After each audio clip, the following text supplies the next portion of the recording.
The boat rocks on black water, its oars dipping without sound.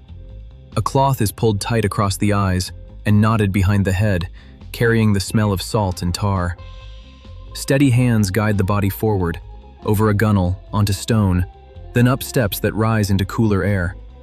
Voices murmur nearby, their consonants softened by distance. Then nothing remains except the scrape of a door on oiled hinges and the hush of a chamber that swallows every sound. A voice arrives before its owner, low and unhurried, amused by the waiting. "Welcome," it says, "to the house of Sinbad the Sailor." Fingers loosen the knot. The cloth slips away. Color floods in first, gold thread catching lamplight, crimson silk spilling across marble, jeweled hookahs gleaming among cushions that have no place inside a hollow rock on a forgotten island. Braziers breathe thin perfume into air too warm for stone. Somewhere unseen, water trickles into a basin shaped like a shell. The man who calls himself Sinbad offers no explanation. He merely watches, dark eyes reflecting the lamps, waiting to see what the room itself will awaken in a stranger who has only now begun to trust his own sight. A table rises from the floor of the cave, covered with saffron rice, honey-dark dates, and wine the color of dried blood before any request is spoken. Sinbad serves the meal himself, waving away servants who linger at the threshold.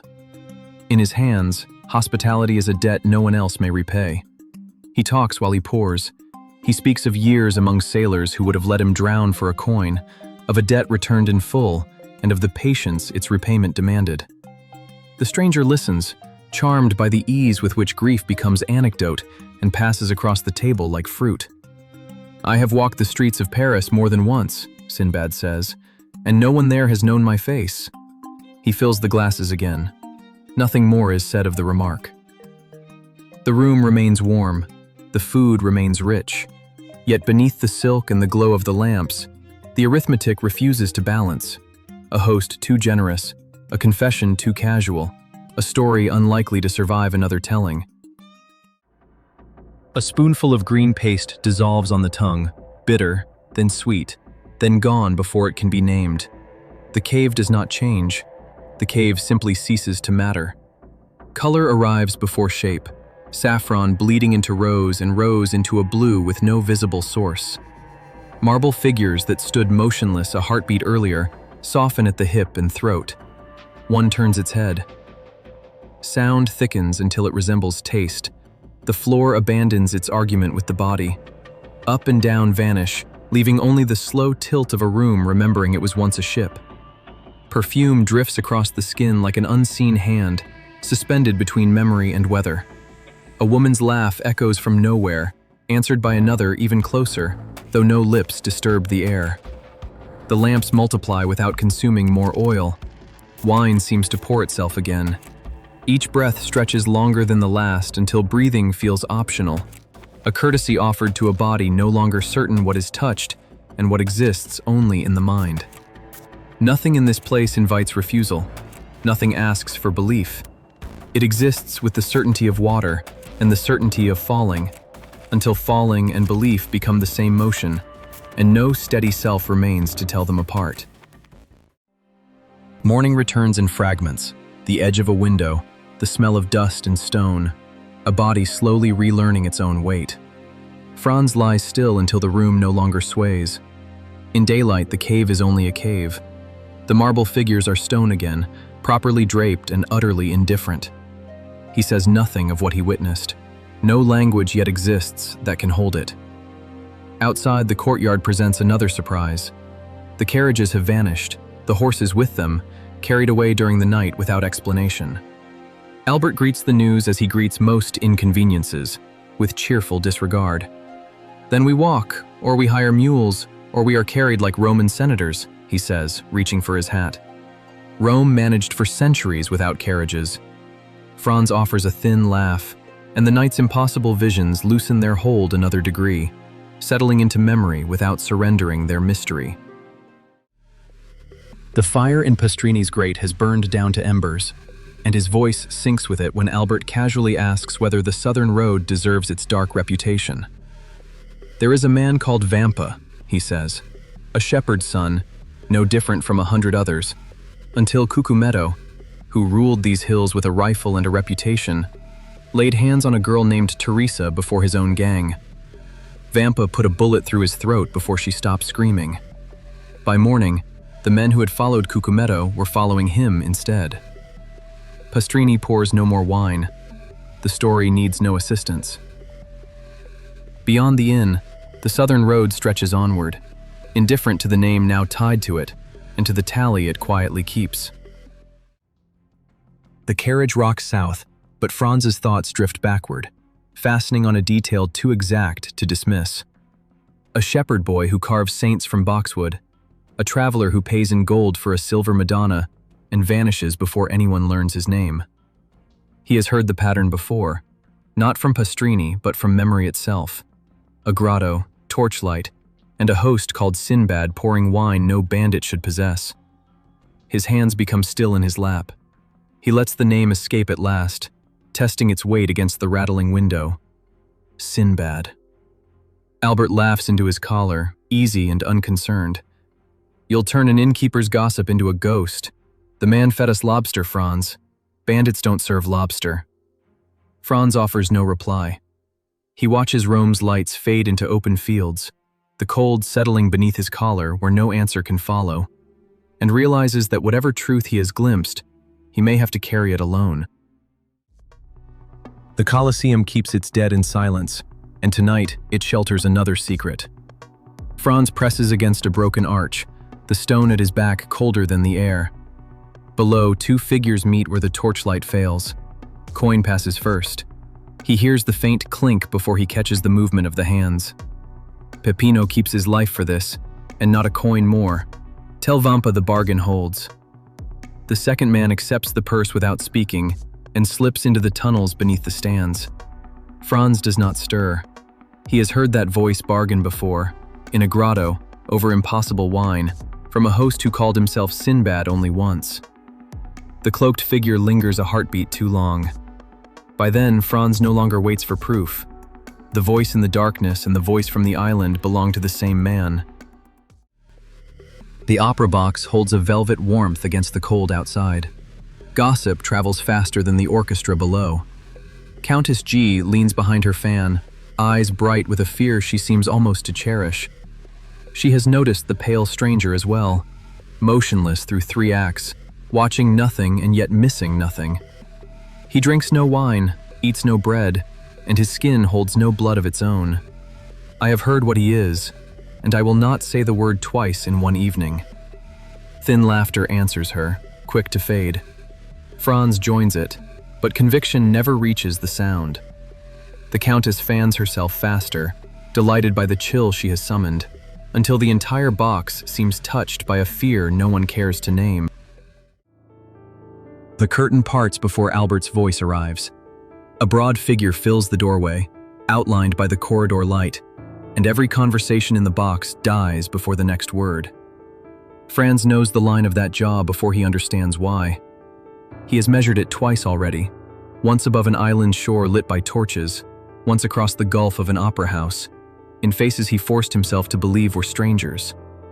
Now one face stands only a few feet away, returning his gaze without a blink. We have met before, Monsieur d'Épinay. Twice. You mistook me for someone else both times. Albert is already drawing forward a chair, delighted by the encounter, and certain fortune has smiled on the evening. Franz remains silent. He studies the offered hand and the ring upon it, unchanged from the one that gleamed above the sea. The island host, the pale stranger, the courteous neighbor who lent a carriage and asked no thanks. They collapse into a single man who has been watching from the beginning. Morning settles over the breakfast room without a sound. Bread remains untouched. Coffee cools while Franz turns the cup in slow circles. The Count eats little and lets his voice occupy the quiet instead, calm enough to make every word heavier. A court convenes once, weighs a wrong by the candle it can spare, and closes the file before the wax cools. The man that wrong was done to keeps no such calendar. He may open the case again every morning of his life and convict again every time until something, satisfaction or his own grave, closes it for him. No answer belongs beside a judgment delivered so evenly, and Franz offers none. Beyond the tall window, a flag unfurls above the old watchtower, ochre over black, then another beside it. He has seen that signal before, raised above broken stone and torchlight only nights earlier. Without a sound, he sets down his cup and leaves it where it rests. The scaffold bears 2 condemned men, and the weight of a crowd unwilling to look away. Peppino kneels first, his lips moving through a prayer no one behind him can hear. The executioner tests his blade against his thumb, unhurried, as though the morning belongs to him alone. Franz counts what he can: heartbeats, halberds, the priest's slow turning of pages. Below the balcony, 10,000 throats hold a single breath. A horse tears down the Corso, its rider bent low over the neck, hat long gone. The captain accepts a sealed paper, breaks the wax, reads it once, then again, as though his own eyes have betrayed him. He lowers the page. The word never reaches the balcony in full, only its effect, spreading through the ranks faster than any messenger could run. Peppino's shoulders sink all at once, like a rope cut free. Beside Franz, Albert lets out a strained laugh with no trace of humor. Neither man turns to the second prisoner, still kneeling, for whom no rider has appeared. The mace is carried up from beneath the platform, wrapped in cloth until the executioner unwinds it with the patience of a man lifting the hood from a falcon. The second prisoner does not flinch when the covering falls away. Peppino's pardon has given him ample time to imagine this moment. A monk murmurs the final rite into an ear that may or may not still be listening. The prisoner's head is uncovered, his collar drawn open, the back of his skull exposed to the morning air. The mace rises once. It falls once.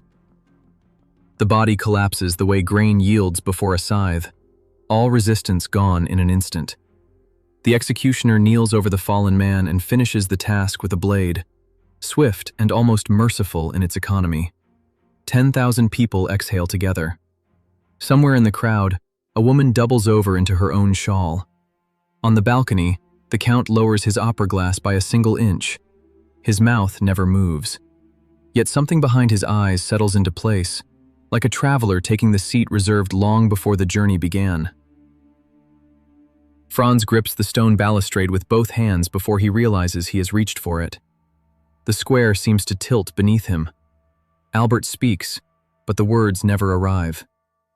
Until this morning, Franz believed he understood the man who had fed him generously and laughed so easily across the table. That certainty is gone.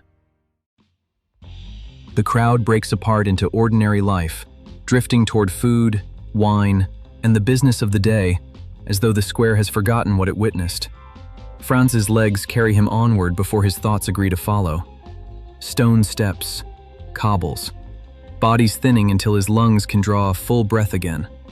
Albert walks beside him without his usual chatter, hands buried in his coat, eyes fixed on nothing in particular.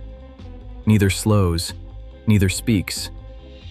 Color returns to Franz by slow degrees, first at the lips and then across the rest of his face, like warmth returning after a long swim.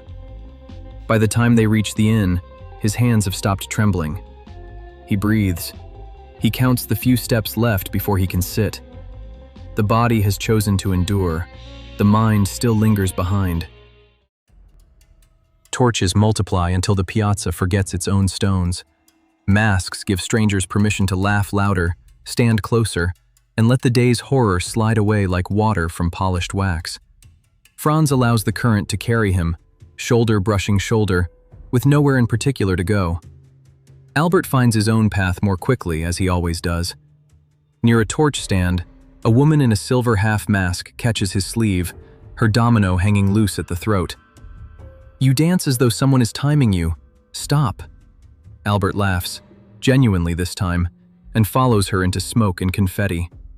Franz loses sight of him by degrees, first a shoulder, then a flash of red cloth, then nothing at all. It seems only the shifting geometry of the crowd. Rome performs this trick every carnival. The bells strike the hour. Every torch along the Corso, every lantern, every candle behind glass vanishes between one heartbeat and the next. No festival should command such darkness. Franz stands inside a blackness thick enough to taste, calling Albert's name into air that gives nothing back except the fading echo of laughter disappearing into unseen hands. The bed has not been slept in. Franz finds the sheet pulled smooth, the pillow untouched, and beside it, a paper sealed with wax the color of dried blood. He breaks the seal. The handwriting is plain and deliberate, the threat brief enough to cross the eye in a single breath. If by 6 tomorrow morning the 4,000 piastres have not reached us, at 7, Count Albert de Morcerf will cease to live. Luigi Vampa. Franz reads the message twice. The number never softens. 6 hours remain. The demand comes from an unseen hand, and the clock began its count before he ever knew it existed. He carries the letter straight to the Count. The Count reads it once, and lays it aside with the calm of a man dismissing an ordinary account. We will not be sending piastres to Vampa. Franz asks what will be sent in their place. The reply comes without the slightest pause. Ourselves. No raised voice, no second reading. Only a composure Franz finds more unsettling than panic. The catacombs swallow lantern light within 10 paces. Damp stone, the smell of tallow, voices that die away the instant boots strike rock. Bandits rise from the dark with blades drawn, then lower them again. They step aside instead, like men who have been expecting him. Albert sits bound against a stone outcrop, a cup of wine untouched at his feet. He sees the Count and says nothing, staring as though his own sight has betrayed him. Vampa rises from a niche carved for some forgotten saint and studies the Count before he speaks. I did not know it was your friend. The Count offers no purse and no apology. He reminds the bandit of a night when Vampa's own life was forfeit, yet spared. You gave me your word that night. I have come to spend it. Vampa inclines his head, paying an old debt even among knives. He gives the order, and no one questions it. The ropes fall away. Relief comes late and quietly, reaching Albert only after the last blade is sheathed. The Count turns toward the stairs before gratitude can catch him, the matter already finished in his own mind. Outside, torchlight yields to the gray of morning. Franz follows in silence, understanding that this man's word reaches farther into the dark than any ransom ever could. Morning light reaches the top of the stairs before relief does. At the threshold, Albert turns and offers a hand to help the Count over the last step, an easy gesture of gratitude. The Count does not move at once. When his hand finally closes around Albert's, something flickers through it. A small contraction, gone before it can be named. Albert is already talking of breakfast, of wine, of the tale this morning will become. Franz watches the hand return to the Count's side. He watches the familiar stillness settle across the face again, and says nothing of what he noticed. The relief carried up from the catacombs remains. It no longer walks alone. Wine arrives before the bread, and Albert pours it himself, laughing at his own clumsiness. The table gathers the untidy signs of an easy morning. Crumbs, an overturned glass, and Franz's silence mistaken for contentment. Albert leans back with thoughts of Paris, of salons, the opera, and friends eager to meet the man who climbed out of a tomb before breakfast. You must let me return the courtesy, he says. Come to Paris. I insist on it. The Count smiles without hesitation. I accept, he says. I will not make you wait. The 21st of May, at your door. The date lands with the certainty of a promise. Albert claps his hands together, delighted by how easily it has been secured. Franz studies the precision of it. A man who seemed to belong to no calendar has fixed himself to one. He says nothing. The morning is warm, and for a little while, it is easier to be glad. The trunks are already roped to the carriage when Franz discovers it. Rome waits in the pale morning, content to let them depart. A card, white as bone, stands against the inkwell on the writing table. No seal, no crest, only a name engraved above a single date. Franz turns it once between his fingers before speaking. You mean to receive him, in Paris, in your own house. Albert does not look up from the trunk he is fastening, the leather straps loud in the quiet room. Why would I not? A man who drew us from a tomb asked for nothing in return but an evening's conversation. He asked for a date. He asked for an address. He has never asked for anything he did not already know. Albert laughs, easy and already half beyond the doorway. You have spent 3 weeks finding shadows in a man's good manners. He leaves without waiting for a reply. The door closes on the unfinished argument. The catacombs, the box at the Teatro Argentina, every room the Count entered first and departed last. All of it goes unspoken. The card remains where Franz set it. Beneath the engraved name, in lettering finer than any printer's plate should allow, rests the 21st of May. No street, no number, nothing more. The carriage passes through the Piazza del Popolo before the bells finish striking the hour, and Rome fades into haze behind the wheels. Albert is already speaking of Paris and the dinner he intends to give, folding Rome away like a letter whose contents are settled. Franz keeps the card against his palm, bent once and hidden where a man keeps what he cannot afford to lose. South of the city, the road divides. Albert's path leads toward Paris and the evening already promised. Franz's bends elsewhere, though the destination matters less than the burden he carries. Neither mentions the card again. Neither needs to. The 21st of May leaves Rome with Franz and settles beneath his ribs, patient as a held breath.